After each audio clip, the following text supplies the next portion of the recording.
আলহামদুলিল্লাহ, আমরা অত্যন্ত সৌভাগ্যবান যে আমরা এমন একটা ধর্ম পেয়েছি যে ধর্মটা মজলুমকে নিয়ে কথা বলে। The vulnerable people of the society, সমাজে যারা মজলুম, অসহায়, যাদের কথা কেউ বলে না, তাদের অধিকার নিয়ে ইসলাম কথা বলে। আলহামদুলিল্লাহ পড়েন। ইসলাম শ্রমিকের অধিকার নিয়ে কথা বলে, লেবার রাইটস নিয়ে ইসলাম কথা বলে। ইসলাম উইমেন রাইটস নিয়ে কথা বলে, নারী অধিকার নিয়ে কথা বলে। ইসলাম হিউম্যান রাইটস নিয়ে কথা বলে। ইসলাম মানবাধিকার নিয়ে কথা বলে। ইসলাম অ্যানিমাল রাইটস নিয়ে কথা বলে, প্রাণী অধিকার নিয়ে কথা বলে। আল্লাহু আকবার। আপনি চাইলেই একটা প্রাণীকে আঘাত করতে পারবেন না।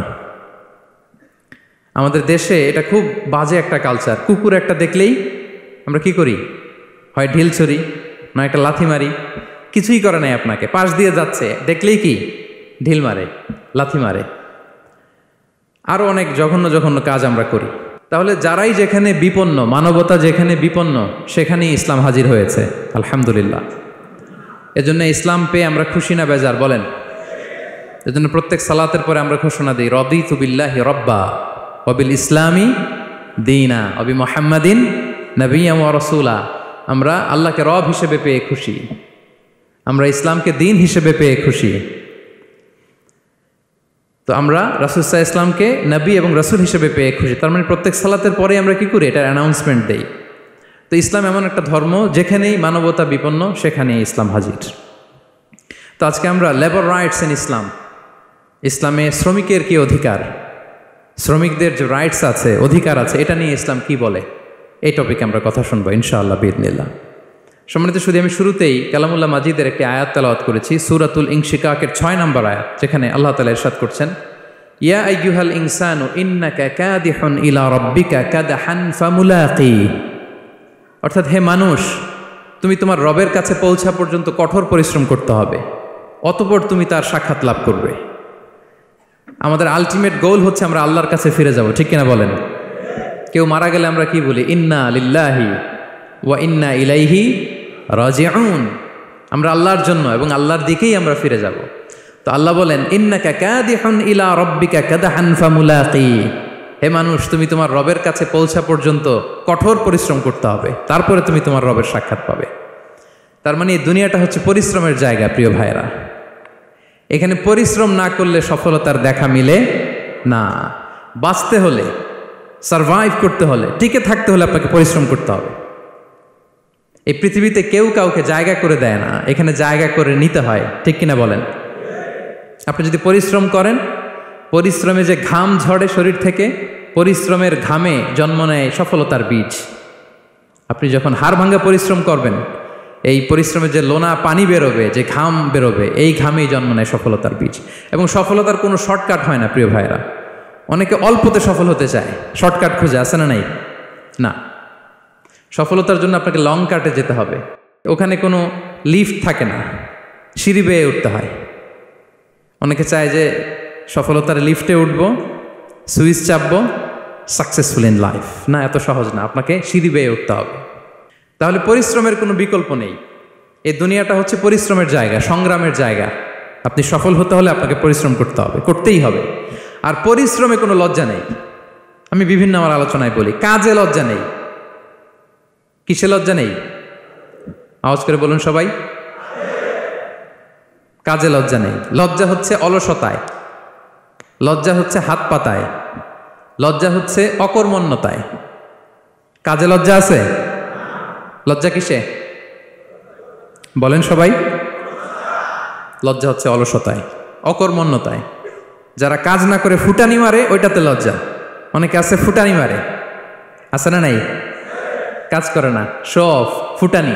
এই ফুটানিতে লজ্জা, কিন্তু পরিশ্রমে কোনো লজ্জা নেই। এজন্য আল্লাহ তাআলা বললেন, ইয়া আইয়ুহাল ইনসান ইন্নাকা কাদিহুন ইলা রাব্বিকা কাদহান ফামুলাকি। হে মানুষ, তোমার রবের কাছে পৌঁছা পর্যন্ত তোমাকে পরিশ্রম করতে হবে, হাড় ভাঙা পরিশ্রম করে আমার কাছে আসতে হবে, তবেই সফলতা মিলবে। অন্য আয়াতে আল্লাহ তাআলা বলছেন, লাকাদ খালাকনাল ইনসানা ফি কাবাদ।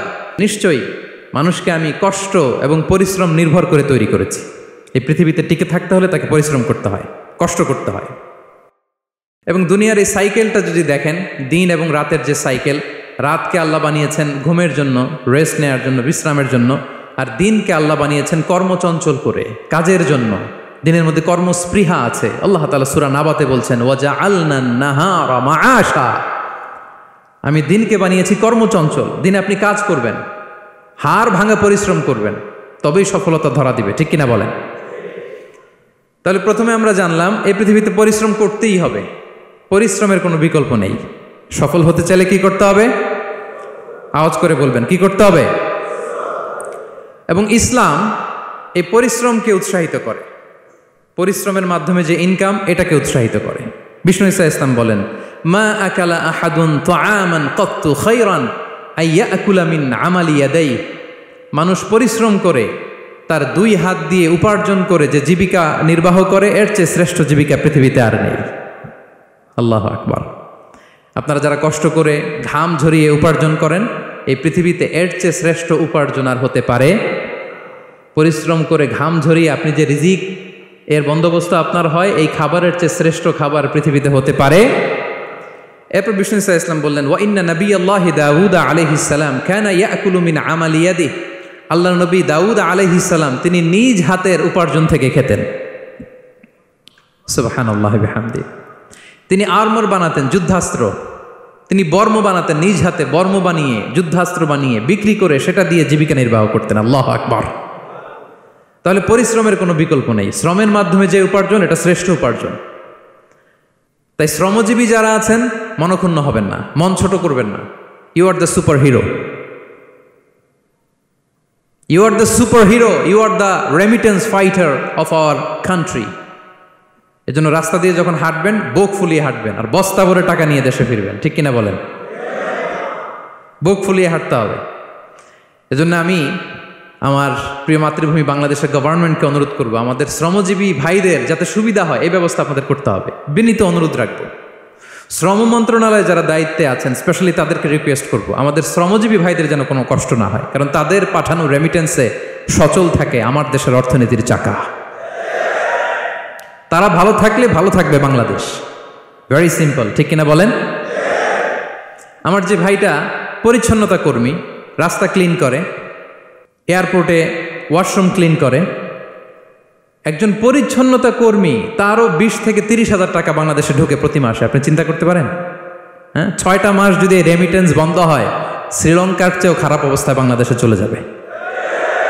জাস্ট অনলি 6 মান্থস, ভয়ঙ্কর অবস্থা হবে বাংলাদেশের। এটা আল্লাহর পক্ষ থেকে একটা স্পেশাল রাহমা, মার্সি অ্যান্ড ব্লেসিংস, যে আমাদের রিজিকের তাগিদায় সারা বিশ্বে যে কাজ করতে হয়, আমরা কাজ করি আর দেশে টাকা পাঠাই, আর সচল থাকে আমার দেশের অর্থনীতির চাকা। আলহামদুলিল্লাহ পড়েন। সো বাংলাদেশের গভর্নমেন্টকে আমি বিনীত অনুরোধ জানাবো, শ্রম মন্ত্রণালয়কে অনুরোধ জানাবো, এয়ারপোর্ট অথরিটিকে অনুরোধ জানাবো, আমার শ্রমজীবী ভাইদের সাথে ভালো আচরণ করুন, তাদের সাথে কোঅপারেট করুন। বিশেষ করে যতগুলো দূতাবাস আছে সারা বিশ্বে, বাংলাদেশের যে মিশনগুলো, দূতাবাসগুলো, আমার শ্রমজীবী ভাইদের যে কোনো কাজকে অগ্রাধিকার ভিত্তিতে আপনারা সার্ভিস দিন। এটা দিতেই হবে, ঠিক কিনা বলেন? তারা ভালো থাকলে ভালো থাকবে বাংলাদেশ। তো এই জন্য শ্রমের কোনো বিকল্প নাই। নিজ হাতে উপার্জিত অর্থ, নিজ হাতে উপার্জিত কামাই, এটা শ্রেষ্ঠ কামাই। তো আলহামদুলিল্লাহ আজকের অডিয়েন্সের মধ্যে শ্রমজীবী ভাইয়েরা বেশি। আলহামদুলিল্লাহ পড়েন। এটা আমাদের সৌভাগ্য। এই যে বাংলাদেশে এখন চাকরি নাই, চাকরির বাজার মন্দা, মাস্টার্স পাশ করে বেকার টোটো কোম্পানির ম্যানেজার, এরকম আছে না নাই? তার বিপরীতে আল্লাহ তাআলা আপনাদেরকে মালয়েশিয়া নিয়ে আসছে, প্রতি মাসে আপনি টাকা পাঠান। আলহামদুলিল্লাহ। আপনি বাংলাদেশের যে উন্নয়ন, বাংলাদেশের যে ডেভেলপমেন্ট, এই যে স্মার্ট বাংলাদেশ বলে বলে মন্ত্রীরা মুখে ফেনা তুলে ফেলে, এটার গর্বিত অংশীদার আপনি, ঠিক কিনা বলেন? আপনি গর্বিত অংশীদার। You are the contributor, you are the real contributor. আপনার অবদানে বাংলাদেশ আজকে সচল। আলহামদুলিল্লাহ। সো মন ছোট করার কোনো সুযোগ নেই। নিজ হাতে উপার্জিত কামাই, এটা পৃথিবীর শ্রেষ্ঠ কামাই। আলহামদুলিল্লাহ। পরিশ্রমের মাধ্যমে যে উপার্জন, এটাকে ইসলাম আমাদেরকে উৎসাহিত করে। শুধু নামাজ, রোজা, জিকির এগুলো নিয়ে ইসলাম আমাদেরকে পড়ে থাকতে বলেনি। কোরআনিক অর্ডার হচ্ছে আপনার নামাজ শেষ, আপনি বেরিয়ে পড়বেন, কাজে বেরিয়ে যাবেন। ফাইদা কুদিয়াতিস সালাতু ফান্তাশিরু ফিল আরদি ওয়াবতাগু মিন ফাদলিল্লাহ। বিধানটা কার বলুন? আওয়াজ করে বলুন, বিধানটা কার? এটা কোরআনিক ভার্ডিক্ট, কোরআনের বিধান। নামাজ শেষ, গোল হয়ে বসে জিকির করতে বলে নাই আল্লাহ। আল্লাহ বলেছে ফান্তাশিরু ফিল আরদ ওয়াবতাগু মিন ফাদলিল্লাহ, জমিনে ছড়িয়ে পড়ো, আল্লাহর রিজিক তালাশ করো। নামাজ শেষ বেরিয়ে যাবেন, কৃষক চলে যাবে মাঠে, শ্রমজীবী চলে যাবে ফ্যাক্টরিতে, শিক্ষকরা চলে যাবে তাদের শিক্ষা প্রতিষ্ঠানে, কর্পোরেট ওয়ার্ল্ডের লোকেরা চলে যাবে তাদের প্রতিষ্ঠানে। ডেভেলপমেন্ট করতে হবে, সিভিলাইজেশন করতে হবে। নামাজের পরে গোল হয়ে বসে থাকা চলবে না। কি ব্যালেন্স দেখেছেন ইসলাম। আজান হয়েছে তো মসজিদে আসো, নামাজ শেষ বেরিয়ে পড়ো, আলহামদুলিল্লাহ। কি ভারসাম্যপূর্ণ ইসলাম। ফাইদা কুদিয়াতিস সালাতু ফান্তাশিরু ফিল আরদ, যখন সালাত শেষ জমিনে ছড়িয়ে পড়ো, আল্লাহ রিজিক অন্বেষণ করো। তাহলে শুধু নামাজ রোজার মধ্যে ইসলাম নয়, আপনাকে কর্মঠ হইতে হবে, পরিশ্রম করতে হবে, হাড় ভাঙা পরিশ্রম। বিশ্বনবী সাল্লাল্লাহু আলাইহি ওয়াসাল্লাম অত্যন্ত পরিশ্রমী ছিলেন। He started his first career as a shepherd. সুবহানাল্লাহ। ওনার প্রথম ক্যারিয়ার উনি রাখাল হিসেবে শুরু করেছেন। রাখালরা যে কাজ করে, অর্থাৎ মরুভূমিতে ভেড়া, মহিষ, ভেড়া, ছাগল, তারপর বকরি, দুম্বা, এই চরানোর কাজগুলো দিয়ে বিষ্ণু সাল্লাল্লাহু আলাইহি ওয়াসাল্লাম তার ক্যারিয়ার শুরু করেছেন অ্যাজ এ শেফার্ড। বিষ্ণু সাল্লাল্লাহু আলাইহি ওয়াসাল্লাম বলেন, সহিহ বুখারীর বর্ণনা, মা বাআসাল্লাহু নাবিয়্যান ইল্লা রাআল গানাম, আল্লাহ তাআলা এই পৃথিবীতে এমন কোন নবী পাঠায় নাই যে নবীরা ছাগল চড়ায় নাই। সুবহানাল্লাহ পড়বেন না? সাহাবারা বললেন, ওয়া আনতা ইয়া রাসূলুল্লাহ, হে আল্লাহর নবী আপনিও ছাগল চড়িয়েছেন? বিষ্ণু সাল্লাল্লাহু আলাইহি ওয়াসাল্লাম বললেন, নাআম, আমিও ছাগল চড়িয়েছি। ওয়া কুনতু আরআহা আলা কারারিত লি আহলি মক্কা, আমি অল্প কিছু মজুরির বিনিময়ে, অল্প কিছু টাকার বিনিময়ে, সামান্য কিছু পারিশ্রমিকের বিনিময়ে মক্কার লোকদের ছাগল চড়িয়ে দিতাম। সুবহানাল্লাহ পড়েন। ছাগল হচ্ছে খুব টেরা প্রাণী, ডানে টানলে বায়ে যায়, বায়ে টানলে ডানে যায়। তাদেরকে একসাথে করা অ্যাজ এ শেফার্ড, এটা মরুভূমিতে খুব কষ্টের কাজ। আল্লাহ তাআলা প্রত্যেক নবীকে দিয়ে ছাগল চড়িয়েছেন যাতে করে কিছুদিন পরে নবীরা মানুষ চড়াতে পারে। সুবহানাল্লাহ। আল্লাহ বুঝাতে চাইলেন, এখন ছাগল চড়াও, এদের উপর যদি কন্ট্রোল নিতে পারো তাহলে মানব জাতির উপর কন্ট্রোল নিতে পারবো। আল্লাহু আকবার। এই জন্য প্রত্যেকটা নবীকে দিয়ে, সহিহ বুখারীর বর্ণনা, মা বাআসাল্লাহু নাবিয়্যান ইল্লা রাআল গানাম, আল্লাহ পৃথিবীতে এমন কোন নবী পাঠায় নাই যেই নবীকে দিয়ে আল্লাহ ছাগল চড়ায় নাই। তো বিষ্ণু সাল্লাল্লাহু আলাইহি ওয়াসাল্লাম ছাগল চড়িয়েছেন, অত্যন্ত সুঠাম দেহী ছিলেন, কর্মঠ ছিলেন। তার মানে বিষ্ণু সাল্লাল্লাহু আলাইহি ওয়াসাল্লামও পরিশ্রম করে উপার্জন করেছেন, ঠিক কিনা? ছাগল চড়াতেন, তার বিনিময়ে সামান্য কিছু পারিশ্রমিক নিতেন, মজুর নিতেন, এতে লজ্জা নাই। এজন্য এই কথা দিয়ে শুরু করেছে যে কাজে লজ্জা নেই। এই তো বিষ্ণু সাল্লাল্লাহু আলাইহি ওয়াসাল্লামের ক্যারিয়ার গেল। আমরা যদি সাহাবাদের জীবনী দেখি, ওনারাও পরিশ্রমী ছিলেন। কেউ খেজুর বাগানে কাজ করতেন, কেউ কৃষি কাজ করতেন, কেউ বাজারে ব্যবসা করতেন, কেউ বসে থাকেন নাই। হাড় ভাঙ্গা পরিশ্রম করেছেন প্রত্যেকটা সাহাবা। তারা আমাদের মডেল, তারা আমাদের সুপার হিরো, তারা আমাদের আইকন, ঠিক কিনা? নবীরা আমাদের মডেল, সাহাবারা আমাদের মডেল। বিষ্ণু সাল্লাল্লাহু আলাইহি ওয়াসাল্লাম কর্মঠ ছিলেন, ওনার সাহাবারা অত্যন্ত কর্মঠ ছিল। কেউ বসে থাকতেন না, পরিশ্রম করতেন, হাড় ভাঙ্গা পরিশ্রম করতেন, উপার্জন করতেন। তারা আমাদের জন্য প্রেরণার বাতিঘর। অনেক সাহাবাদের বায়োগ্রাফি থেকে আপনাদেরকে ঘটনা শেয়ার করা যাবে। আমি একজন সাহাবার জীবনী শোনাবো আপনাদেরকে। আব্দুর রহমান ইবনে আউফ রাদিয়াল্লাহু তাআলা আনহু। 10 জন জান্নাতের, দুনিয়াতে বসে যে 10 জন সাহাবা জান্নাতের সুসংবাদ পেয়েছেন তাদের মধ্যে একজন, আলহামদুলিল্লাহ বলেন। আব্দুর রহমান ইবনে আউফ রাদিয়াল্লাহু তাআলা আনহু প্রথম 8 জন মক্কায় যারা কালিমা পড়ে মুসলমান হয়েছে তাদের একজন। তার স্ট্যাটাসটাকে জেনে নেন। তো তিনি যখন মক্কা থেকে হিজরত করে মদিনায় গেলেন, মনে রাখবেন মক্কা থেকে যে সাহাবারা বাড়ি ঘর ছেড়ে হিজরত করেছে তাদেরকে বলে মহাজির, মানে হিজরতকারী সাহাবা। আর মদিনাতে যে সমস্ত সাহাবারা তাদেরকে রিসিভ করেছেন তাদেরকে বলে আল আনসার, মানে সাহায্যকারী সাহাবা। তো যারাই হিজরত করে মক্কা থেকে মদিনায় যেত, বিষ্ণু সাল্লাল্লাহু আলাইহি ওয়াসাল্লাম মদিনার কোনো সাহাবীর সাথে তার ভাই পাতিয়ে দিতেন, আল মুআখাত, ব্রাদারহুড করে দিতেন, দায়িত্ব দিতেন যে তুমি এই সাহাবীকে দেখবে। তো আব্দুর রহমান ইবনে আউফ রাদিয়াল্লাহু তাআলা আনহু যখন হিজরত করে গেলেন, তার দেখভাল করার জন্য যে সাহাবীর দায়িত্ব পড়ল তার নাম হচ্ছে সাআদ ইবনে রাবিয়া, আনসারী সাহাবী রাদিয়াল্লাহু তাআলা আনহু। বিষ্ণু বললেন, সাআদ, আব্দুর রহমান ইবনে আউফ তোমার ভাই, ভাই বানিয়ে দিলেন। কি বানিয়ে দিলেন? তুমি তাকে টেক কেয়ার করবে, সে হবে তোমার মেহমান। সুবহানাল্লাহ। সাআদ ইবনে রাবিয়া রাদিয়াল্লাহু তাআলা আনহু তিনি আব্দুর রহমান ইবনে আউফকে ডেকে নিয়ে গেলেন, ঘরে নিয়ে গেলেন মেহমানকে, এবং বললেন, ইয়া সাআদ ইন্নী আকসারুল আনসারি মালান, হে সাআদ তুমি চিন্তা করো না, তুমি মনে করো না যে তোমার ভরণ পোষণ দিতে আমার কষ্ট হবে। আমি মদিনার সবচাইতে বড় বিজনেস ম্যাগনেট, সবচাইতে বড় বিজনেস ম্যাগনেট আমি, no tension, don't worry about it, tension নিও না, আসো তোমার জন্য আমার কি প্রপোজাল শোনো। ফাআকসিমু লাকা নিসফা মালি, আমার যত সম্পদ আছে আমি অর্ধেক তোমার দিয়ে দিব। সুবহানাল্লাহ, এত আসতে। আপনার বাড়িতে কেউ মেহমান হলে করতে পারবেন এরকম? আল্লাহ, কেমন প্রেরণার বাতিঘর তারা। ফাআকসিমু নিসফা মালি, হে আব্দুর রহমান ইবনে আউফ, আমার অর্ধেক সম্পদ তোমারে দিয়ে দিব। এখানেই শেষ না, এরপর বলতে লাগলেন আমার অনেকগুলো স্ত্রী আছে, তুমি কোথায় যে মেয়ে খুঁজবা, প্রস্তাব দিবা, এত ঝামেলার দরকার নাই।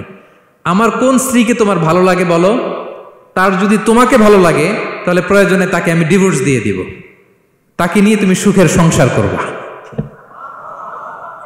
আল্লাহু আকবার, আল্লাহু আকবার। অর্ধেক সম্পদ দিয়ে দিব, আমার একাধিক স্ত্রী আছে, কাউকে যদি তোমার পছন্দ হয় এবং সেও যদি তোমাকে পছন্দ করে প্রয়োজনে তাকে ডিভোর্স দিব, new life, new career, just go on. আমরা এই সুযোগ পেলে কি করতাম? সাথে সাথে অর্ধেক সম্পদ নিয়ে নিতাম, ঠিক কিনা? আব্দুর রহমান ইবনে আউফ, প্রেরণার বাতিঘর, উনি কি করলেন? উনি বললেন লা হাজাতা লি ফি যালিক, আমার ভাই তুমি যে বলছো এ সাদ ইবনে রবি, তুমি যে এত চমৎকার প্রপোজাল দিয়েছো এতেই আমি খুশি, তোমার কোনো কিছুর আমার দরকার নাই। বারাকাল্লাহু লাকা ফি আহলিকা ওয়া মালিক, আল্লাহ তোমার সম্পদেও বরকত দেখ, আল্লাহ তোমার পরিবারেও বরকত দেখ। তবে একটা কষ্ট করতে হবে, সেটা কি? আব্দুর রহমান ইবনে আউফ বললেন দুল্লানি ইলা সুক, just show me the way to market, মদিনার বাজারটা কোথায় এটা একটু দেখায় দাও। আমি নতুন মানুষ, পথঘাট চিনি না। দুল্লানি ইলা সুক, just show me the way to market of Medina, মদিনার বাজারটা কোন রাস্তা একটু দেখায় দাও। আল্লাহু আকবার। সাদ ইবনে রবি বললেন এই তো মদিনার বাজার। উনি যে কিছু ঘি কিনলেন, পনির কিনলেন, কিনে বিক্রি করলেন, প্রফিট করলেন, ওই প্রফিট দিয়ে আরো বেশি করে কিনলেন, আবার বিক্রি করলেন, প্রফিট, আবার বিক্রি করলেন, প্রফিট। এই কেনা বেচা করতে করতে 1-2 মাসের মধ্যে উনি মদিনার one of the biggest business magnate হয়ে গেলেন। আল্লাহু আকবার, কি হাড় ভাঙ্গা পরিশ্রমই না তারা করেছেন। একেবারে রেডি ক্যারিয়ার ছিল, গেলাম সবচেয়ে বড় বিজনেসম্যানের অর্ধেক সম্পত্তি পেয়ে গেলাম। He didn't accept the ready career, rather he made his own path with his own Endeavour, নিজের চেষ্টায়, নিজের পরিশ্রমে, নিজের ঘাম ঝরিয়ে নিজের ক্যারিয়ার তৈরি করেছেন। চিল্লায় বলেন ঠিক কিনা? This is the biography of Abdur Rahman ibn Auf রাদিয়াল্লাহু তাআলা আনহু। সাহাবারা কতটা পরিশ্রম করেছেন, তার মানে বিশ্বনবী পরিশ্রমী ছিলেন, সাহাবারা পরিশ্রমী ছিলেন। এবং বিষ্ণু ইসা ইসলাম পরিশ্রম করতে বলতেন সবাইকে, হাত পাততে নিষেধ করতেন, কারণ দারিদ্রতা বড্ড ভয়ঙ্কর। দারিদ্রতা যার আসে সে বোঝে। বাংলা একটা কথা আছে, অভাব যখন দরজায় এসে দাঁড়ায়, ভালোবাসা তখন, হ্যাঁ সবার মুখস্থ দেখছেন? অভাব যখন দরজায় এসে দাঁড়ায়, ভালোবাসা তখন জানলা দিয়ে পালায়। দারিদ্রতা ঈমান কেড়ে নেয়। আপনি পার্বত্য চট্টগ্রামের অবস্থা জানেন? আমাদের বাংলাদেশের পাহাড়ি এলাকার অবস্থা জানেন? ওখানে আমাদের গরিব মুসলিম ভাইদেরকে সামান্য কিছু টাকা পয়সা দিয়ে ওদেরকে খ্রিস্টান বানিয়ে ফেলতেছে মিশনারিগুলো। এই খবর তো আমরা রাখি না। দারিদ্রতা বড্ড ভয়ঙ্কর। এজন্য বিষ্ণু ইসলাম দারিদ্রতা থেকে আল্লাহর কাছে পানাহ চাইতেন। তিনি বলতেন আল্লাহুম্মা ইন্নী আউযু বিকা মিনাল ফাকরি ওয়াল কিল্লাতি ওয়াদ-দিল্লা, ও আল্লাহ, I seek refuge with you from poverty, from insufficiency and humiliation. ও আল্লাহ, আমি তোমার কাছে দারিদ্রতা থেকে পানাহ চাই। ও আল্লাহ, আমি তোমার কাছে স্বল্পতা থেকে পানাহ চাই। ও আল্লাহ, আমি তোমার কাছে লাঞ্ছনা থেকে পানাহ চাই। পড়েন আমিন। এই দোয়াটা বেশি বেশি পড়বেন। আল্লাহুম্মা ইন্নী আউযু বিকা মিনাল ফাকরি ওয়াল কিল্লাতি ওয়াদ-দিল্লা। হে আল্লাহ, আমি দারিদ্রতা থেকে পানাহ চাই। আল্লাহ, স্বল্পতা থেকে পানাহ চাই। আল্লাহ, লাঞ্ছনা থেকে পানাহ চাই। সবাই পড়ুন আমিন। বিষ্ণু ইসলাম যে দোয়াগুলো শিখিয়েছেন এগুলো হচ্ছে very precise in wording but comprehensive in meaning. শব্দে খুব ছোট কিন্তু অর্থ মানুষের হৃদয়ে এটার আবেদন অনেক ব্যাপক, অনেক বেশি। আপনি সারাদিন মিলিয়েও দোয়ার মধ্যে এত সুন্দর প্রার্থনা বাক্য তৈরি করতে পারবেন না, কিন্তু বিষ্ণু ইসলাম এক বাক্যে যেটা চেয়েছেন গোটা দুনিয়াটা এর ভেতরে ঢুকে গিয়েছে।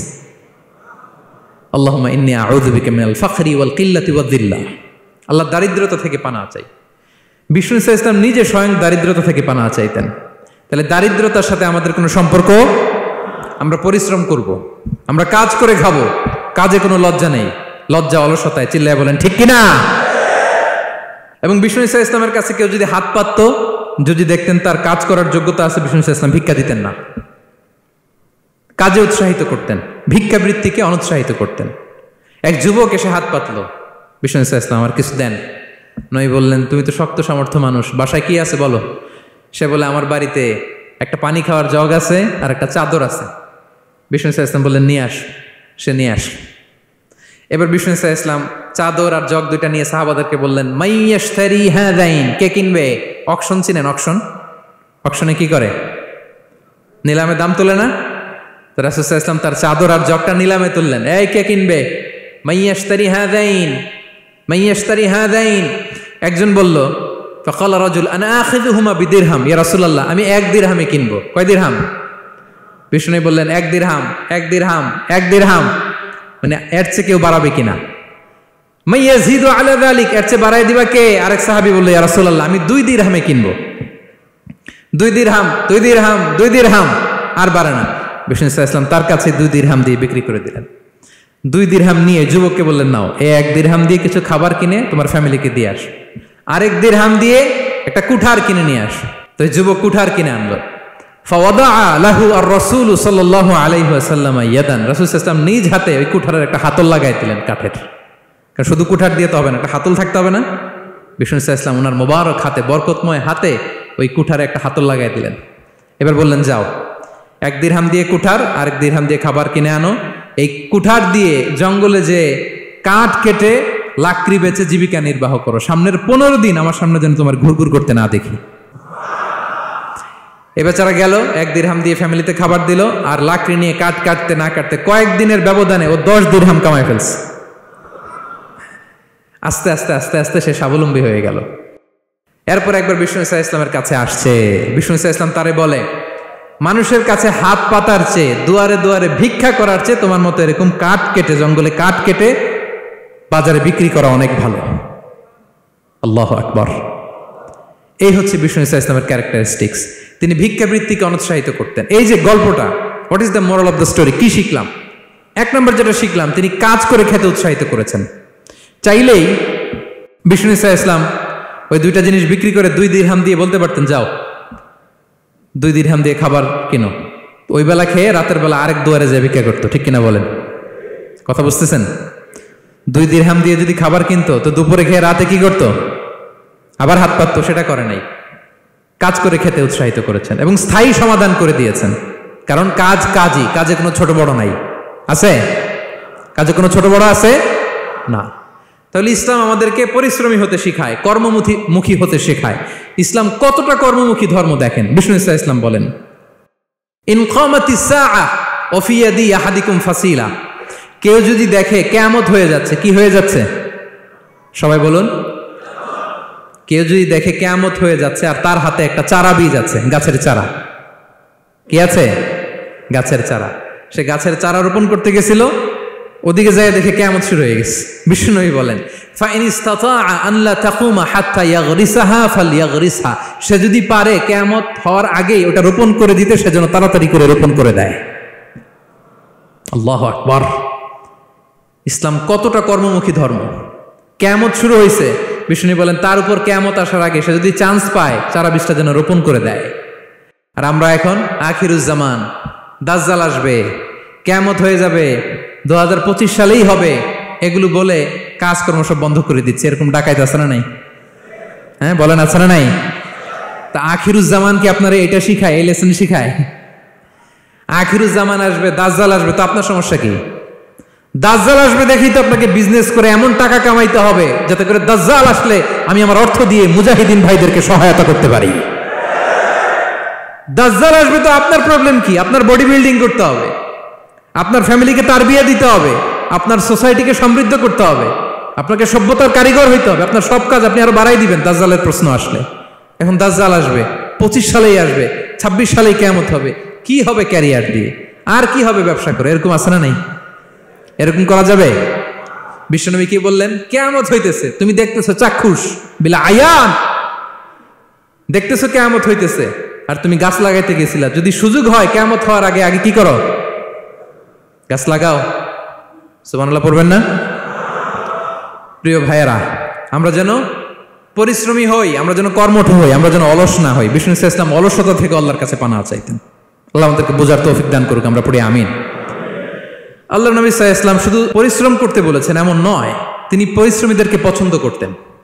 এক সাহাবীর সাথে তিনি মুসাফা করলেন, দেখলেন হাতটা বড্ড খসখসে, তিনি শ্রমজীবী সাহাবী। এটা যখন তিনি শুনতে পেলেন, তিনি পরম মমতায় আলতো করে ওই শ্রমিক সাহাবীর হাতে তিনি চুমু খেলেন।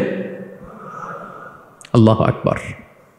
এবং ওনার আন্ডারে যারা কাজ করত তাদের সাথে বিষ্ণু ইসলামের যে আচরণ, ওনার যে শ্রমিক, ওনার যে খাদেম, তাদের সাথে বিষ্ণু ইসলামের যে ডিলিংস শুনলে আপনি অবাক হয়ে যাবেন। আপনি কারো ব্যাপারে যদি রিয়েল ইনফরমেশন চান, আপনি কয়েকটা জায়গায় নক করতে হবে। এক নাম্বার, ধরেন যে একজন বড় সাহেব, তার আসল তথ্য যদি চান তার বউকে জিজ্ঞেস করেন। কারে জিজ্ঞেস করবেন? ওয়াইফকে জিজ্ঞেস করবেন, স্ত্রীকে, আসল তথ্য পাবেন। 2 নাম্বার, তার বাড়ির দারোয়ানকে জিজ্ঞেস করবেন। কাকে? 3 নাম্বার, তার ঘরের কাজের বুয়া, সব জানে উনি, ওই কাজের বুয়া থেকে রিপোর্ট নেবেন, ঘরে যে কাজ করে। 4 নাম্বার, তার ড্রাইভার, দারোয়ান, কাজের বুয়া, ওয়াইফ, এদের কাছ থেকে যদি আপনি জিজ্ঞেস করেন, ফলের বিড়াল বেরিয়ে আসবে। ঠিক কিনা বলেন? তো আসেন বিষ্ণু ইসলামের যে খাদেম, কর্মচারী, তারা একটু জিজ্ঞেস করি বিষ্ণু ইসলামের আচরণ কেমন ছিল। বিষ্ণু ইসলামের খাদেমের নাম হচ্ছে আনাস রাদিয়াল্লাহু আনহু। আলহামদুলিল্লাহ, খাদিমুর রাসূলিল্লাহ, বিষ্ণু ইসলামের খাদেম। আসেন ওনাকে জিজ্ঞেস করি যে বিষ্ণু ইসলামের আচরণ কেমন ছিল। আনাস রাদিয়াল্লাহু তাআলা আনহু বলেন, খাদিমতুন নবিয়্যা 10 সিনিন, আমি বিষ্ণু ইসলামের 10 বছর খেদমত করেছি। 1-2 বছর না, 10 বছর বিষ্ণু ইসলামের খেদমতে আমি নিয়োজিত ছিলাম। ফামা ক্বালা লি লিমা সানা'তা ওয়ালা লিমা লা সানা'তা, 10 বছরের মধ্যে একদিনও কখনো বলে না, এ আনাস এটা কেন করলা, এ আনাস এমনটা কেন হলো, এটা কেন করলা না, একদিনের জন্য বলে নাই। কেন এটা করছো, কেন এটা করো নাই, এরকম কোনো প্রশ্ন আমাকে কোনোদিন করে নাই। সুবহানাল্লাহ পড়ে। আনাস রাদিয়াল্লাহু তাআলা আনহু কি ভুল করেন নাই? করছেন। ছোট মানুষ তো, একেবারে ছোট বাচ্চা ছিলেন। ওনার আম্মা যখন আনাস রাদিয়াল্লাহু তাআলা আনহুকে নিয়ে আসছে, বিষ্ণু ইসলাম মক্কা থেকে হিজরত করে মদিনায় আসলেন, সবাই বিশ্বনবীকে ঘিরে ধরলো, সবাই বিশ্বনবীকে সালাম দেয়, মুসাফা করে, হাদিয়া দেয়। আনাসের মা চোখের পানি ছাড়ে, বিশ্বনবীর কাছে লজ্জায় এসে বলে, ইয়া রাসূলুল্লাহ, সবাই আপনাকে উপহার দেয়, সবাই আপনাকে হাদিয়া দেয়, আমি আপনারে কি হাদিয়া দেব? হাদিয়া দেওয়ার মতো কিছু নাই আমার এই কলিজার টুকরা আনাস ছাড়া, আমি আনাসকেই আপনারে হাদিয়া দিয়ে দিলাম।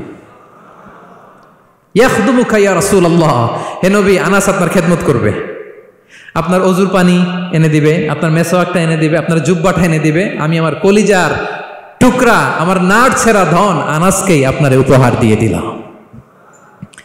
আনাস রাদিয়াল্লাহু তাআলা বিষ্ণু ইসলামের সাথে থাকতেন, অজুর পানি এনে দিতেন, জামা এনে দিতেন। বিষ্ণু বললেন, আনাস আমার ওই জুব্বাটা নিয়ে আসো। ছোট্ট আনাস জুব্বা আনতে যে মদিনার বাচ্চারা খেলতেছে, আমাদের দেশে যে খেলে, কুতকুত খেলে, চারা খেলে, এইটা খেলে, সেইটা খেলে, ওই খেলাধুলা দেখে নবীর জামা আনার কথা উনি ভুলে গেলেন। বাচ্চাদের সাথে দাঁড়িয়ে খেলা দেখতে আরম্ভ করলেন। এখন সময় গড়িয়ে অনেক হয়ে গেল, আনাসও আসে না, জুব্বাও আসে না। ঘটনা কি? বিষ্ণু ইসলাম বললেন, যাই নিজের জামা নিজে নিয়ে আসি। তো বের হলেন, যে দেখে সর্বনাশ, আনাসকে পাঠাইছি জুব্বা আনতে, আনাস দেখি এদিকে খেলার মধ্যে মগ্ন হয়ে আছে। বিষ্ণু ইসলাম কিছুই বললেন না, চুপ করে যে উনিও আনাসের পিছনে এভাবে দাঁড়িয়ে রইলেন, কিছুই বলে না। তো আনাস খেলা একবার এদিকে দেখে, একবার ওদিকে দেখে, একবার এদিকে ঘুরতে ঘুরতে হঠাৎ দেখে পিছনে কে? স্বয়ং বিশ্বনবী। আল্লাহ, বিশ্বনবীর দেখে তো আনাস রাদিয়াল্লাহু তাআলার কলিজাটা এখানে চলে আসছে ভয়। হায় হায়, আজকে খবর আছে, হায় হায়, আমার না জুব্বা আনতে বলছিল, আমি কি কাজ করলাম? ভয়ে আটকে উঠছে।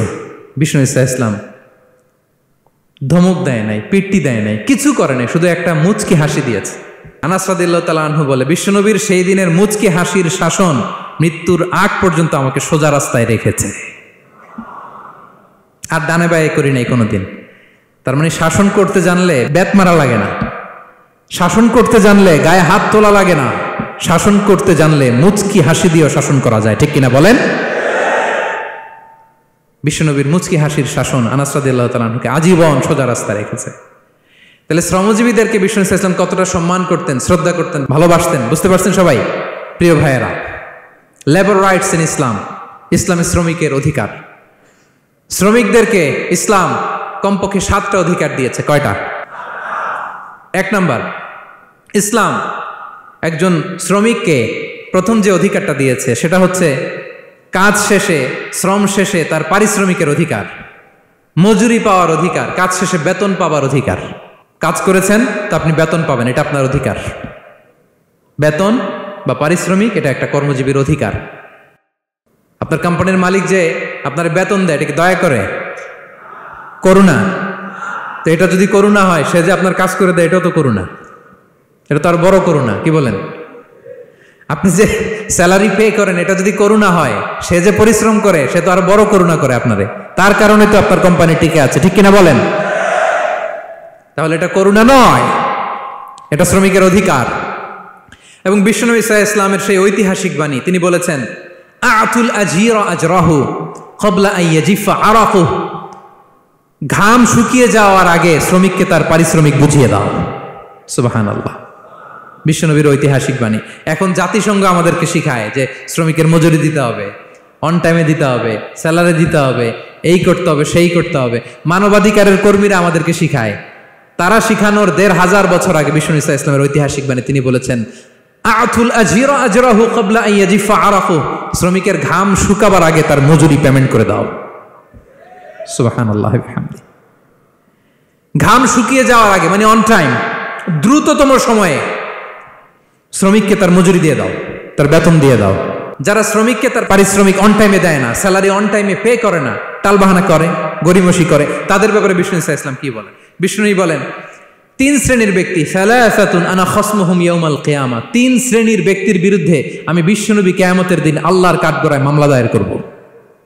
আমি বিশ্বনবী 3 শ্রেণীর ব্যক্তির বিরুদ্ধে আমি বিশ্বনবী আল্লাহর সুপ্রিম কোর্টের কাঠগড়ায় মামলা দায়ের করব। এর মধ্যে 1 শ্রেণীর ব্যক্তি হচ্ছে রাজুলুন ইস্তাআজারা আজিরান ফাস্তাওফা মিনহু ওয়া লাম ইউতিহি আজরা। কোন ব্যক্তি যে শ্রমিক নিয়োগ দেওয়ার পরে তার কাছ থেকে কাজ বুঝিয়ে নিয়েছে, কিন্তু তাকে তার প্রাপ্য বুঝিয়ে দেয়নি। এরকম ডাকাত আমাদের সমাজে আছে না নাই? কাজ ঠিকই বুঝে নিছে, কিন্তু তার প্রাপ্যটা বুঝিয়ে দেয়। বিশ্বনবী বলেন, তার বিরুদ্ধে আমি মামলা দায়ের করব। প্রিয় ভাইরা, বুঝে থাকলে উত্তর দেন। বিশ্বনবী যার বিরুদ্ধে মামলা দায়ের করবে, তার জান্নাত তো একেবারে ডাইরেক্ট, তাই না? হ্যাঁ, সুন্দর বলছে একজন, তার কোনো জামিন নাই, ঠিক কিনা বলেন? বিশ্বনবী যার বিরুদ্ধে মামলা দায়ের করেছে, তার জান্নাতে যাওয়া তো দূর কি বাত, সে জান্নাতের ঘ্রাণও তার নাকে ঢুকবে না। চিল্লায় বলেন ঠিক কিনা? এই জন্য খবরদার, শ্রমিককে তার শ্রম নেয়ার পরে তার পারিশ্রমিক দিয়ে দেন, তার ঘাম শুকিয়ে যাওয়ার আগে, মানে অন টাইম। এটা নিয়ে কোনো টালবাহানা করা যাবে, তা নাহলে বিশ্বনবী তার বিরুদ্ধে মামলা দায়ের করবে। তার মানে 1 নম্বর অধিকার বুঝে পেয়েছেন? আপনি যে কাজ করেন, কাজের বিনিময়ে যে পারিশ্রমিক পান, যে স্যালারি পান, এটা আপনার অধিকার। এটা করুণা নয়, এটা অনুকম্প নয়, এটা কোনো দয়া নয়, ইটস ইউর রাইট। এটা আপনার অধিকার। আওয়াজ করে বলুন তো, গলা ফুলিয়ে, এটা আপনার কি? 2 নম্বর, একটা শ্রমিককে ইসলাম যে অধিকার দেয়, সেটা হচ্ছে চুক্তি মাফিক সকল সুযোগ সুবিধা প্রাপ্তির অধিকার। অর্থাৎ একজন এমপ্লয়ার যখন তার এমপ্লয়িকে নিয়োগ করে, একটা এমপ্লয়মেন্ট কন্ট্রাক্ট থাকে না? এমপ্লয়মেন্ট কন্ট্রাক্ট বুঝেন তো? একটা চুক্তিপত্র থাকে, এখানে ফিক্স করা থাকে ওয়ার্কিং আওয়ার্স, কয় ঘন্টা আপনি কাজ করবেন, আপনার জব স্পেসিফিকেশন, কি করবেন কি করবেন না, আপনার স্যালারির ব্যাপারে থাকে, কত স্যালারি দিবে, কখন দিবে, আবার আপনি ওভার টাইম করলে এক্সট্রা পে করবে, আপনি রেগুলার কাজ করলে ঘন্টায় per hour 20 ringgit, over time করলে 40 রিঙ্গিট। তারপর আপনি কখন ব্রেক নেবেন, একটা ব্রেক থাকে না, যে এই টাইমে একটা ব্রেক দিতে হবে। এগুলো মিউচুয়াল আন্ডারস্ট্যান্ডিংয়ে এমপ্লয়মেন্ট কন্ট্রাক্টে থাকে। আপনি হলিডে কখন করবেন, ছুটি থাকতে হবে। টানা 7 দিন কাজ করানো যাবে বলেন? না, আন্তর্জাতিকভাবে এটা নিষিদ্ধ। টানা 7 দিন কোনো কাজ নাই, 1 দিন তার হলিডে থাকতে হবে, তার অ্যানুয়াল লিভ থাকতে হবে। Right to rest and leisure, বিশ্রামের একটা সময় লাগবে। এই যে 1 মে আন্তর্জাতিক শ্রমিক দিবস, এটা শুরু হয়েছে কিভাবে? ইউনাইটেড স্টেটস অফ আমেরিকার শিকাগোতে 1986 সালে এই কাজের বিরুদ্ধেই তারা আন্দোলন করেছিল। টানা 7 দিন তাদেরকে দিয়ে গাদার মতো খাটুনি খাটাতো, দাসের মতো তাদের সাথে আচরণ করা হতো। তারা আন্দোলন শুরু করেছিল, 8 জনকে গুলি করে নিহত করা হয়েছিল। সেখান থেকে এই মে দিবস। কিন্তু বিষ্ণু ঈসা ইসলাম 1500 বছর আগে এই শ্রমিকদের অধিকারের ব্যাপারে সোচ্চার ছিলেন। আলহামদুলিল্লাহ বলেন। তাহলে right to rest and leisure, UDHR, universal declaration for human rights, এগুলো সব নির্ধারিত আছে। তার মানে একজন শ্রমিকের 2 নম্বর অধিকার হচ্ছে চুক্তি অনুযায়ী সকল সুযোগ সুবিধা প্রাপ্তির অধিকার। আপনার চুক্তি করছেন, আপনি এটা এটা দিবেন, কিন্তু কাজের পরে আপনি ফ্যাসিলিটি দিচ্ছেন না, এটা করা যাবে বলেন? করা যাবে? আল্লাহর কোরআন কি বলছে শুনুন। আল্লাহর কোরআন বলে, ইয়া আইয়ুহাল্লাযীনা আমানু আউফু বিল উকুদ, O you who believe fulfil your contract, ও বিশ্বাসীরা তোমরা তোমাদের চুক্তি পূর্ণ করো। ওয়া আউফু বিল আহদি ইন্নাল আহদা কানা মাসউলা, তোমরা যে কমিটমেন্ট করেছো, যে কন্ট্রাক্ট করেছো, এই চুক্তি তোমরা পূর্ণ করো। তা না হলে কিয়ামতের কঠিন ময়দানে এই চুক্তির ব্যাপারে, কন্ট্রাক্টের ব্যাপারে, এই এগ্রিমেন্টের ব্যাপারে আপনারা জিজ্ঞেস করবে কে? তাহলে যা চুক্তি করেছেন সুযোগ সুবিধা তাই আপনাকে দিতে হবে। মালিক ভাইয়েরা মনে থাকবে তো নাকি? এগ্রিমেন্টে যা যা বলেছেন, যা যা লিখে সিগনেচার করেছেন তাই আপনাকে দিতে হবে। আদেশটা কার? সবাই বলুন। আপনি মন চাইলে হায়ার করবেন, এরপরের দিন ফায়ার করবেন, এরকম করা যাবে?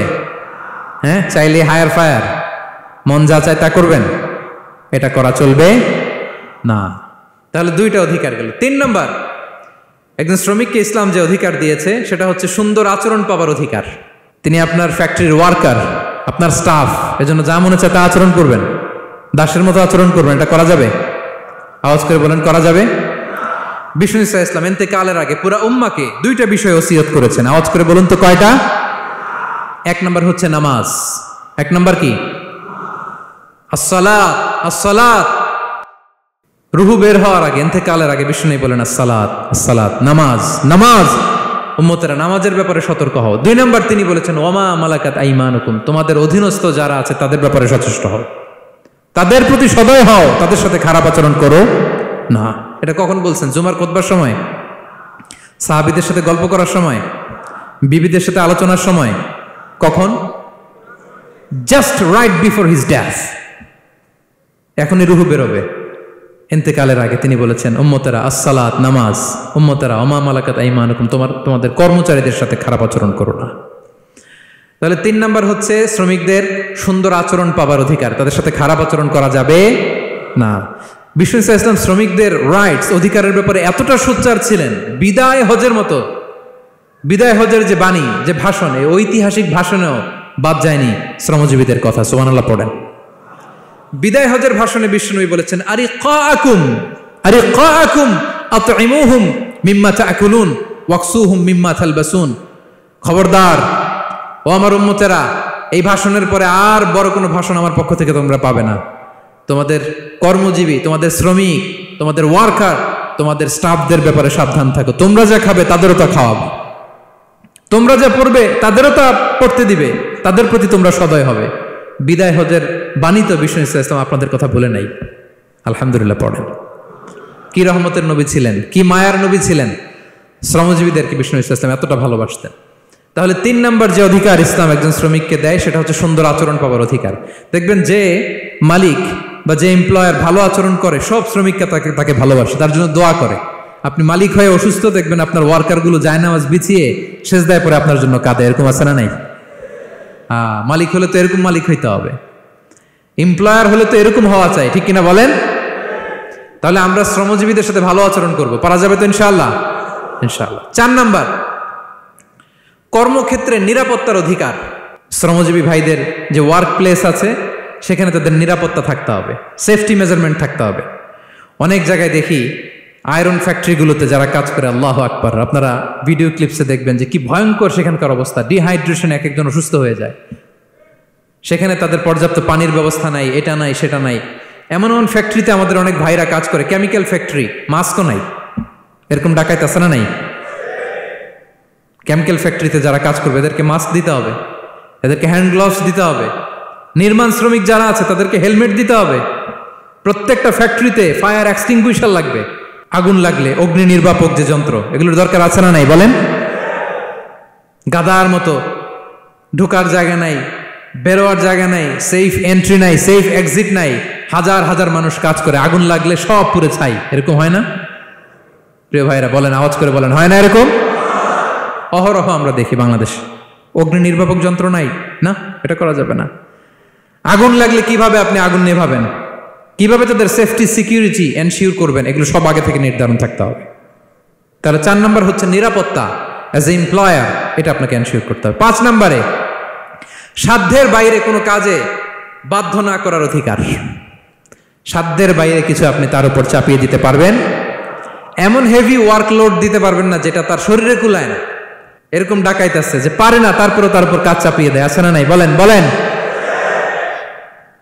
ওয়ার্কারের স্বাস্থ্যহানি হয়, অঙ্গহানি হয়, এবং এমন ছোট ছোট বাচ্চাদের দিয়ে কাজ করায়, শিশু শ্রম, এটা তো আইনত দণ্ডনীয় অপরাধ, এটা করা যাবে না। এগ্রিমেন্টে, চুক্তিতে আপনি যা করাবেন, যেভাবে করাবেন, যা চান সার্ভিস, ওইটাই করাইতে হবে। এবং আল্লাহর বিধান এটা, লা ইউকাল্লিফুল্লাহু নাফসান ইল্লা উসআহা, আল্লাহ সাধ্যের বাইরে বান্দার উপরও কোনো কিছু চাপিয়ে দেয় না। এটা samely applicable to the worker. বিষ্ণু ইসলাম বলেন, ওয়ালা ইউকাল্লাফু মিনাল আমালি ইল্লা মা ইউতিক, সাধ্যের বাইরে কোনো ওয়ার্কারকে অতিরিক্ত কোনো কাজ চাপিয়ে দেয়া যাবে না। ফাইন কাল্লাফাহু, যদি তাকে সাধ্যের বাইরে কোনো কাজ চাপিয়ে দিতে হয়, মা ইয়াগলিবুহু, যেটা তার জন্য কষ্ট হয়ে যায়, ফাল ইউইনহু আলাই, এই কাজে তাকে সাহায্য করতে হবে। মালিক হয়ে আপনার হাত লাগাতে হবে, অথবা এক্সট্রা ম্যান পাওয়ার নিতে হবে, ওয়ার্কফোর্স নিতে হবে। সুবহানাল্লাহ পড়েন। বিশ্বনবী মনে হচ্ছে যেন বর্তমান যে এই যে হাজার হাজার ফ্যাক্টরি, এই কলকারখানা, এই ওয়ার্কারদের দুর্দশাগুলো দেখে দেখে পয়েন্টে পয়েন্টে ধরে ধরে কথা বলেছেন। আল্লাহু আকবার। যদি সাধ্যের বাইরে কিছু চাপিয়ে দিতে হয়, তাহলে তাকে সহায়তা করতে হবে।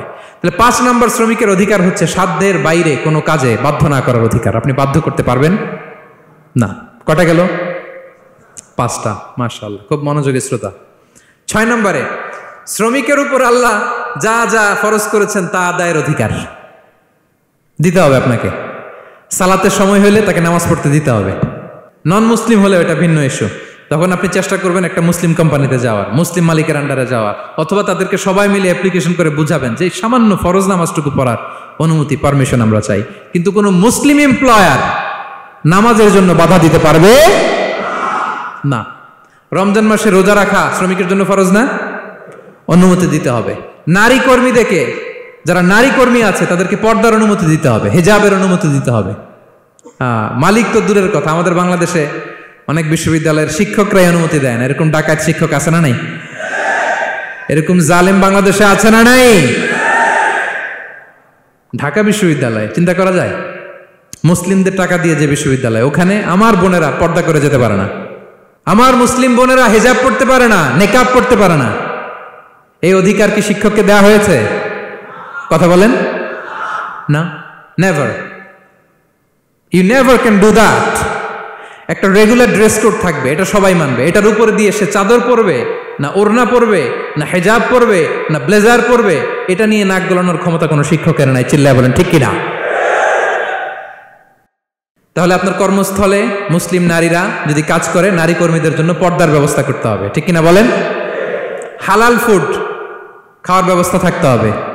ওয়াইন খাওয়ানো যাবে না, ড্রিঙ্কস করানো যাবে না, পর্ক খাওয়ানো যাবে না। ঠিক কিনা বলেন? আপনার কোম্পানিতে আপনার শ্রমিককে দাড়ি রাখতে চাইলে দাড়ি রাখার অনুমতি দিতে হবে। ঠিক কিনা বলেন? দাড়ি রাখা ওয়াজিব। দাড়ি রাখা কি? কোন মতে সুন্নাতে মুআক্কাদা, যেটাই আমরা বলি, একজন মুসলিমের জন্য এটা আবশ্যক। দাড়ি রাখতে বাধা দেয়া যাবে? আমাদের বাংলাদেশে দেয়? হ্যাঁ, কোন কোম্পানি দেয়? কোন কোম্পানি দেয় বলেন? হ্যাঁ, আরম। এই পাওয়া গেছে, আরম কিছুদিন আগে দাড়ি রাখবে বলে এক ছেলেকে কর্মচ্যুত করেছে। এরকম আছে না নাই? করা যাবে? করা যাবে বলেন? না। দাড়ি রাখার অনুমতি দিতে হবে, নারীদেরকে হেজাব করার অনুমতি দিতে হবে। এটা অধিকার, এটা অধিকার। শ্রমিকের উপর আল্লাহ তাআলা যা যা ফরজ করেছে, এটা আদায়ের অধিকার তাকে দিতে হবে। আলহামদুলিল্লাহ বলেন। 7 নাম্বার, সর্বশেষ, সামাজিক নিরাপত্তা লাভের অধিকার, সোশ্যাল সিকিউরিটি।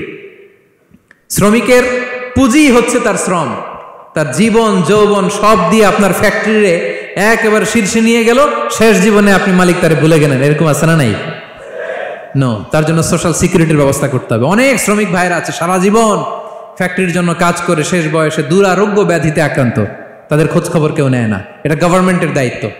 গভর্নমেন্ট ফান্ড থেকে, কোম্পানির ফান্ড থেকে, অথবা কোনো যাকাত ফান্ড থেকে, অথবা কোনো এন্ডোমেন্ট ফান্ড থেকে, অর্থাৎ ওয়াকাফের ফান্ড থেকে তাদের সোশ্যাল সিকিউরিটির ব্যবস্থা করতে হবে। সামাজিক নিরাপত্তা দরকার আছে না নাই বলেন?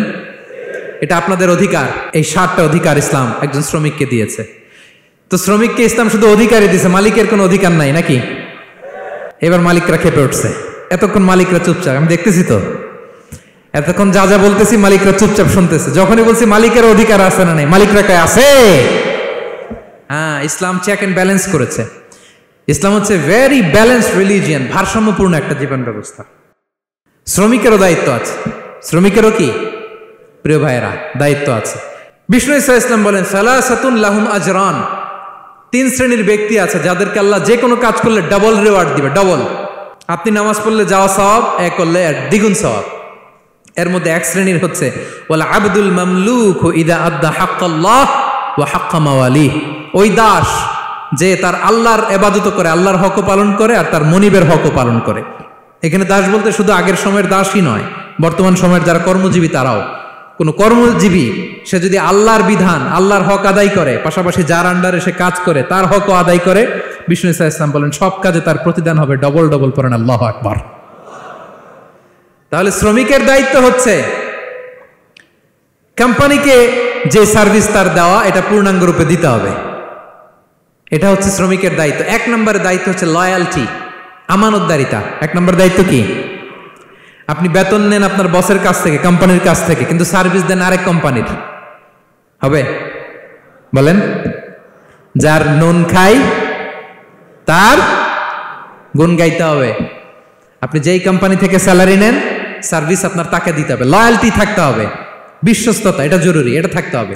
আপনার মালিক আপনার কাছ থেকে এই লয়ালটি প্রাপ্য, সে যেন আপনার উপর আস্থা রাখে, আপনার বস যেন আপনার উপর আস্থা রাখতে পারে, এইটা মালিকের অধিকার। কথা কি বুঝেন? হ্যাঁ, এবার শ্রমজীবী ভাইরা একটু ঠান্ডা হয়ে গেছে, দেখছেন চেক এন্ড ব্যালেন্স। কথা বলেন ঠিক কিনা?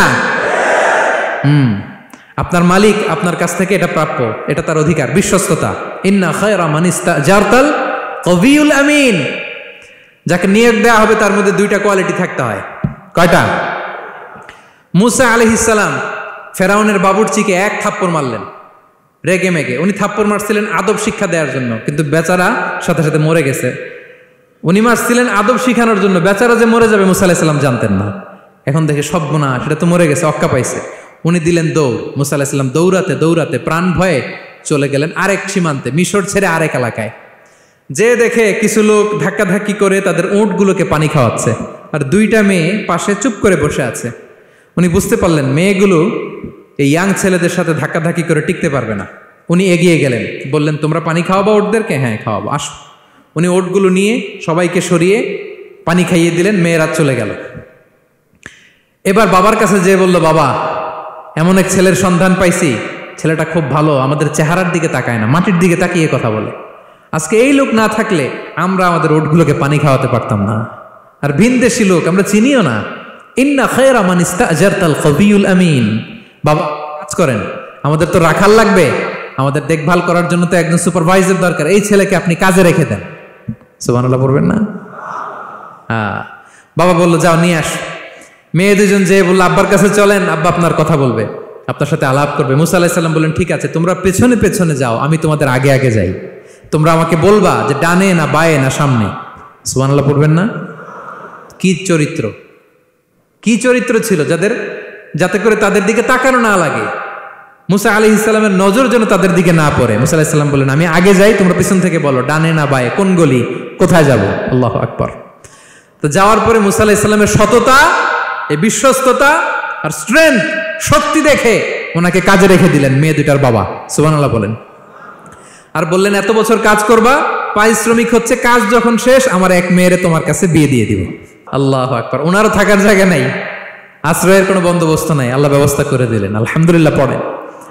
তাহলে বিশ্বস্ত হইতে হবে। বিশ্বস্ত যেই তার রুজির ব্যবস্থা করে দেয় কে? এই যে মুসা আলাইহিস সালাম ফেরাউনের বাবুর্চিকে থাপ্পড় মেরে চলে গেলেন, পরিচিত কেউ নাই, রিজিকের বন্দোবস্ত নাই, কিন্তু বিশ্বস্ততার কারণে আল্লাহ তাআলা রিজিকের ব্যবস্থা করে দিলেন। তাহলে 1 নাম্বার মালিকের অধিকার হচ্ছে লয়ালটি, শ্রমিকদের বিশ্বস্ত হইতে হবে। আপনার পক্ষ থেকে বিশ্বস্ততা, এটা মালিকের প্রাপ্য। কথা বুঝতে পেরেছেন প্রিয় ভাইয়েরা আমার? 2 নাম্বার চুক্তি অনুযায়ী শ্রম দেওয়া, এটা একজন শ্রমিকের দায়িত্ব। আপনার দায়িত্ব হচ্ছে 8 ঘন্টা কাজ করবেন, আপনি 6 ঘন্টা করেন আর 2 ঘন্টা এটা নিয়ে ইউটিউব, টিকটক, আচ্ছা হ্যাঁ এটা করা যাবে? 8 ঘন্টার যদি চুক্তি হয় আর আপনি যদি প্রতিদিন 6 ঘন্টা কাজ করেন, আপনি যে পারিশ্রমিক পাবেন এটা হালাল হবে? বলেন বলেন, আওয়াজ করে সবাই বলুন না, হালাল হবে না। আপনার চুক্তি অনুযায়ী আপনাকে শ্রম দিতে হবে, এবং এই চুক্তি অনুযায়ী শ্রম পাওয়াটা একজন মালিকের অধিকার। একজন মালিকের 3 নম্বর অধিকার হচ্ছে to work in a best manner possible. আপনার সাধ্যের সবটুকু উজাড় করে দিয়ে কোম্পানির জন্য কাজ করতে হবে। কোনো কাজ করলে সর্বোচ্চ ওয়েতে করতে হবে, সবচেয়ে বেস্ট ম্যানারে করতে হবে। অনেকে আছে ধরি তো ধরি না, করি তো করি না, এরকম আছে না? নাই না, ইসলাম এটা বলে না। বিষ্ণু ইসলাম বলেন ইন্নাল্লাহা ইউহিব্বু ইযা আমিলা আহাদুকুম আমালান আইয়ুতকিনা। আল্লাহ তাআলা ওই কর্মচারীকে পছন্দ করে, আল্লাহ সুবহানাহু ওয়া তাআলা ওই কর্মচারীকে পছন্দ করে, ওই লোককে পছন্দ করে যে ব্যক্তি যখন কোনো কাজ করে ওটা মজবুত ভাবে করে, চমৎকার ভাবে করে, দ্য বেস্ট ওয়ে পসিবল, সুন্দরভাবে করে। এরকম কাজ করা যাবে তো? বলেন বলেন, যাবে? এবং যে শ্রমিক, যে কর্মজীবী ভাইরা এইভাবে কাজ করে তারা মালিকের নজরে পড়ে যায় খুব তাড়াতাড়ি, ঠিক কিনা বলেন? হ্যাঁ, তাদের বেতন বেড়ে যায় তাড়াতাড়ি, তাদের অবস্থা তাড়াতাড়ি ভালো হয়। 4 নম্বর অধিকার হচ্ছে আপনি আন্তরিকতার সাথে কাজ করবেন, আপনার মালিকের কোম্পানিকে নিজের কোম্পানি মনে করবেন। পারা যাবে? শ্রমিক ভাইয়েরা, আমার কলিজার টুকরা শ্রমজীবী ভাইয়েরা, মালিকের কোম্পানিকে নিজের কোম্পানি মনে করা যাবে? হ্যাঁ, অনেকে দেখবেন যে নিজের গাড়িটা খুব সেফলি ড্রাইভ করে, কিন্তু বসের গাড়ি নিয়ে যখন ড্রাইভ করে তখন আর এই এক্সট্রা কেয়ার নাই, এরকম আছে না? নাই। হ্যাঁ, নিজের জিনিস খুব দেখে শুনে রাখে, কিন্তু কোম্পানির জিনিস যখন ইউজ করে ওইখানে সেই দেখভাল তারা নাই, এরকম আছে না? নাই। এরকম করবেন আপনারা না। আপনি যে কোম্পানিতে কাজ করেন এটা নিজের কোম্পানি, ওইটার উত্তর সাকসেস, সফলতার জন্য আপনাকে আন্তরিক হইতে হবে। তাহলে এই 4টা অধিকার আল্লাহ তাআলা প্রত্যেকটা মালিককে দিয়েছে। তাহলে চেক এন্ড ব্যালেন্স হয়েছে? কথা কি সবাই বুঝতে পারছেন? আলহামদুলিল্লাহ। পড়েন। পুরো আলোচনার সামারি বলি 1 মিনিটে। 1 number lesson, take away message সাথে করে নিয়ে যাবেন, যেটা শুরুতে বলেছিলাম। 1 নাম্বার কথা হচ্ছে সফলতার জন্য পরিশ্রমের কোনো বিকল্প নেই। হাড় ভাঙা পরিশ্রম করতে হবে আমাদের ক্যারিয়ারের জন্য, আমাদের ব্যবসার জন্য, আমার চাকরির জন্য আমাদের হাড় ভাঙা পরিশ্রম করতে হবে। কারণ শ্রমে কোনো লজ্জা নেই, পরিশ্রমে কোনো লজ্জা নেই, ঠিক কিনা বলেন? লজ্জা কিসে? অলসতায়। আমরা অলস হব না, অকর্মণ্য হব না, হাত পাতবো না, আমরা পরিশ্রম করে খাবো। 2 নাম্বার কথা, নবীগণ এবং সাহাবাগণ অত্যন্ত পরিশ্রমী ছিলেন, কর্মঠ ছিলেন, তারা আমাদের আইকন, সো আমরাও পরিশ্রমী হব। ইসলাম শ্রমিকের ব্যাপারে, শ্রমিকের অধিকারের ব্যাপারে এত জোরালো বক্তব্য দিয়েছে, পৃথিবীর কোনো ধর্ম এভাবে দেয় নাই, ঠিক কিনা? সো আমরা যারা মালিক আছি, আমরা যেন আমাদের অধীনস্থ শ্রমজীবীদের প্রতি সদয় হই, তাদের অধিকার আদায়ের জন্য আমরা সচেষ্ট হই। আর আমরা যারা শ্রমিক আছি, কর্মজীবী আছি, আমরা আমাদের মালিকের কোম্পানিকে যেন নিজের কোম্পানি মনে করি, আন্তরিকতার সাথে, লয়ালটির সাথে যেন আমরা কাজ করি। আল্লাহ তাআলা আমাদের কাজে, কর্মে, পরিশ্রমে, ক্যারিয়ারে, চাকরিতে, ব্যবসায় ভরপুর বারাকা দান করুক। আওয়াজ করে পড়ুন আমিন। হাযা মা ইনদি ওয়াল ইলমু ইনদাল্লাহ আলাইহি তাওয়াক্কালতু ওয়া ইলাইহি উনীব। ওয়াসসালামু আলাইকুম ওয়া রাহমাতুল্লাহি তাআলা ওয়া বারাকাতুহু।